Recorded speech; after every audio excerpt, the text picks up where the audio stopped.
Details at 6. People are stunned by a letter in the mail saying they need to fill out a ton of hurricane paperwork. In short, Lee County sent out these after-the-fact permit applications for hurricane repair work that's already completed.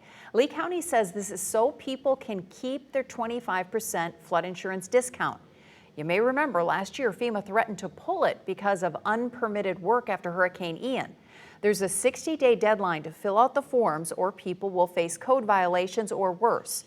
Wait News anchor Claire Galt breaks down why neighbors are concerned.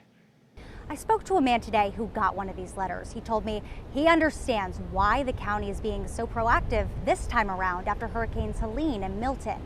He's confused why his repairs after Ian are being brought up now, almost 3 years after the storm.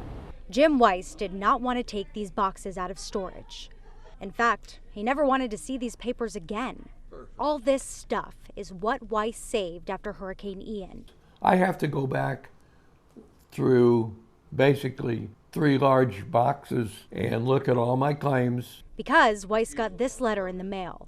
It's from Lee County, dated May 1st, and says Weiss must explain any repairs he did after the storm. Ian's unforgiving surge did not spare his home on Boat Club Drive, a special flood hazard area.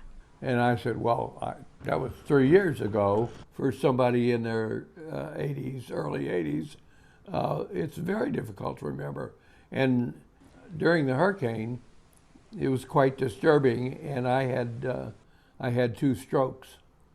And so as I told them, going back and reliving all this is far from pleasant. Weiss thought he was good to go after last year.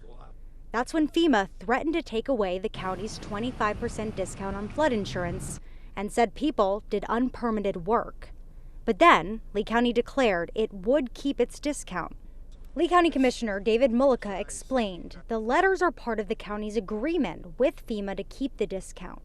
But he understands the concern. I love our team, but you can't send out 4,000 letters overnight and not have 4,000, you need Jerry Lewis telethons set up for phone calls to answer that many people. So we needed to staff up, and we've improved on those things as the calls came in. Mullica said he knows it's painful to rehash the storm, the days and weeks that followed when people just wanted to be back in their homes. He hopes taking action now will stop more heartache in the future.